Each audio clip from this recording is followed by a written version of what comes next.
Welcome to Whippet.net. My name's Brian and this is Kevin. Hello. This video is our programming core concepts. So one of the things we want to do with these videos is to step you through a proper process of learning development. And this is the beginning of really getting into the concepts of development.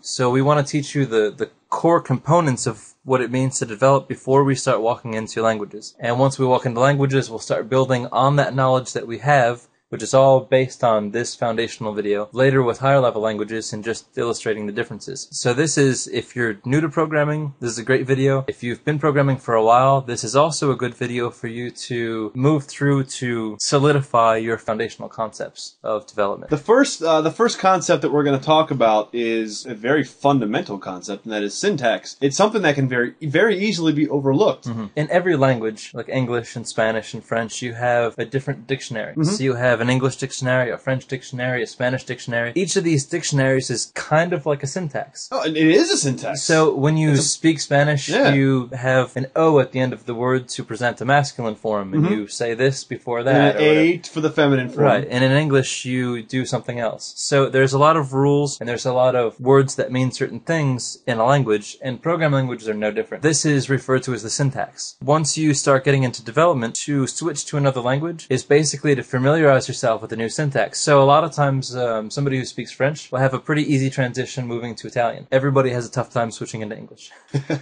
So once you have the core concepts, the syntax is really what will move you from language to language. So this is effectively a set of rules that combine symbols and formatting to define the legal structure of a computer program. Now, legal structure is a very important term to understand. When coming up with this definition, we wanted to make sure that we said this in a way that fit what syntax is and how syntax applies to programming. A legal structure of a program is basically this program will run only if it's like this. Right, if it follows these rules. Right. If these rules are broken, the program cannot execute properly. Exactly, because if you're learning a language, let's say you spoke, I don't know, Vietnamese, and then you come to speak Spanish, for example, you can say a sentence in Spanish, not having that not as your native language, and I can, if I'm a native Spanish speaker, I can maybe not hear a word or two that you've muffed, but understand what you meant. Right. Computers, you don't have that advantage. Absolutely. So it has to be literal. You can say part of a sentence, but the second that you muff it, the computer, I don't know what you're saying. Right. I'm done. And it kirks out. It'll either crash or it won't even allow you to compile the program at all. The next core concept is the idea of a variable. So you've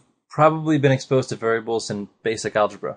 So in basic algebra, you say y is equal to x plus 3. So it's the idea that x is a placeholder for some value, and when you assign a value to x, y becomes something else. A variable is used to store a value in memory. So in computers, that storage location, opposed to your memory or on the paper, is in computer's memory, and that is accessible by the program that you write. And the programs follow logic and math operations closely, very similar to how you'd use it in mathematics, you use it in programming languages. And there's also a couple of small things to know about variables other than the fact of what it basically is, and that is what a scope of a variable. Most languages, variables are only available within the section that it's defined and within the scope in which it is defined.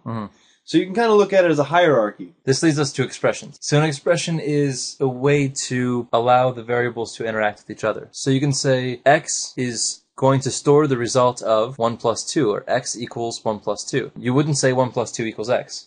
You can't. Right. So the expression is also the rules on how you express, but it's also the way that you express it. You can also have a variable which is stored as the result of whatever another variable is, and a number. So y is stored as the result of whatever x is minus 1. And x is defined, in this example, x is defined above it.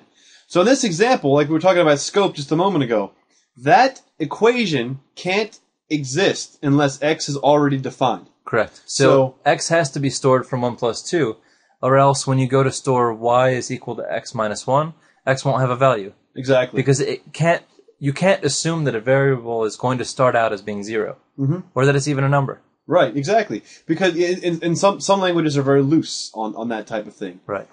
So there's also other things like operations, and a very classic operation that you can do with comparison or expressions, I should say, are concatenation. And for those of you that don't know, concatenating is simply just taking one item and just sticking it up against another one. Right. Most commonly is found in strings, which are words or sentences or just a sequence of characters. So in this example here, we have a variable called st equals hello, period, space. And in this fake language that we're using a plus symbol. How are plus space plus you. So the result of this, st will actually equal an entire sentence. Hello, how are you? Also, you can have a conditional operation. For example, you're comparing two things, or you're seeing if something's greater than or less than something else. So in this last case, we have a variable, and we're calling it isTrue.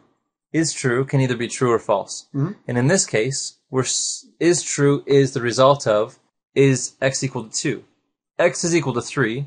3 is not 2. So therefore, isTrue is set to false. Exactly. So that's the basic overview of expressions. Now, every language has its own way of declaring variables. This is just kind of a general overview. You know, like variables are declared differently within Visual Basic and C and Perl. They're all declared different.